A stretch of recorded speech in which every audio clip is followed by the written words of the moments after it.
podcast de l'article de Hafid Fassifiri publié sur l'odigi.ma. L'auteur a intitulé son article « Baisse de la production de lait, pénurie en vue ?» Il commence son article ainsi. Faut-il s'attendre à une pénurie de lait dans notre pays, suite à la baisse de la production, pour le premier semestre 2022, de 30 à 50% selon les régions? Menace de pénurie et risque de flambée des prix. L'auteur poursuit son article ainsi. Après la baisse de production des olives et la flambée des prix de l'huile d'olive, voici venu le tour du lait. Alors, les berlingots de lait vont-ils se faire rares et plus chers?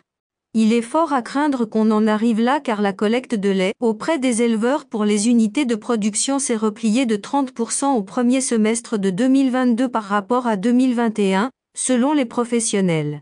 Et cette baisse a atteint un taux de 50% dans certaines régions. Notre agriculture est-elle à ce point non résiliente face au dérèglement climatique? Il est bien vrai qu'on a malheureusement vu l'année dernière des producteurs, bien résignés, condamnés à couper tous leurs arbres fruitiers. Et on a vu également, avec amertume et dégoût, des producteurs de lait mettre la clé sous le paillasson. Si la production de lait baisse dans des proportions importantes, on nous assure que c'est faute de fourrage et en raison de la flambée des prix des aliments du bétail. Ce qui a sensiblement impacté l'approvisionnement du marché. Mais, les professionnels confient que la crise couvait bien avant la sécheresse qui a sévi cette année et qui dans les faits s'est traduite en cette goutte de lait qui déborde du vase. L'auteur ajoute que les producteurs avaient demandé au gouvernement de répercuter les surcoûts sur le consommateur en augmentant les prix du lait pasteurisé. Une demande rejetée catégoriquement, vu la sensibilité du produit. Faut-il ainsi subventionner le lait en mettant sous perfusion cette filière?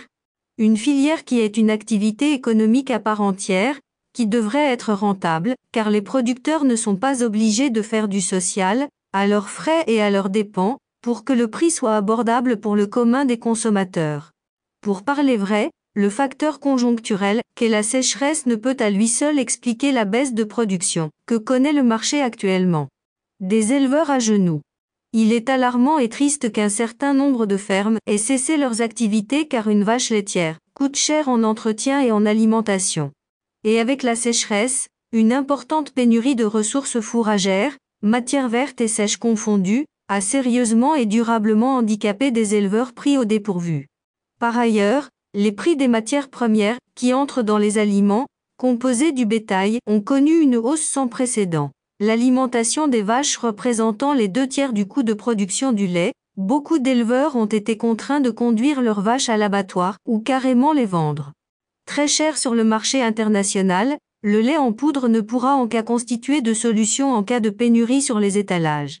Ce qui explique l'approbation par le gouvernement de la décision de l'importation 20 000 têtes de génisses laitières par l'octroi de subventions. L'auteur insiste sur le fait que il faut dire également que la crise sanitaire a laissé des traces sur les activités d'élevage et que l'inflation rampante au cours des derniers mois a déjà fait des dégâts puisque les prix du berlingot ont connu une hausse expliquée cette fois par la flambée des prix du carburant. Le lait de boisson, dont la consommation constitue 80% au Maroc, contre 20% pour les produits dérivés du lait, ce qui est l'inverse de l'Europe, est considéré comme un produit ultra stratégique, et ce depuis 1993.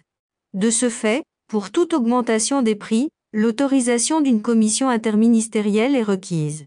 Mais, commission ou pas, les prix ont bel et bien grimpé. Normalement, les éleveurs et les producteurs doivent recevoir des aides du ministère de l'Agriculture pour l'alimentation des vaches. D'autant plus que le gouvernement a consacré depuis un programme de soutien contre les effets de la sécheresse. L'auteur conclut son article ainsi. Avant de mettre la charrue avant les bœufs, excusez le jeu de mots, le ministère de l'Agriculture devrait sérieusement songer à mettre en place une filière de production de l'alimentation pour bétail, indépendamment de la conjoncture et des aléas climatiques.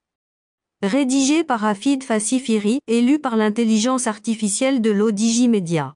N'oubliez pas de télécharger notre application l'Odigi mobile sur Android et iOS et de vous abonner à notre chaîne YouTube l'Odigi TV si vous souhaitez être au courant des dernières actualités, podcasts et émissions télévisées.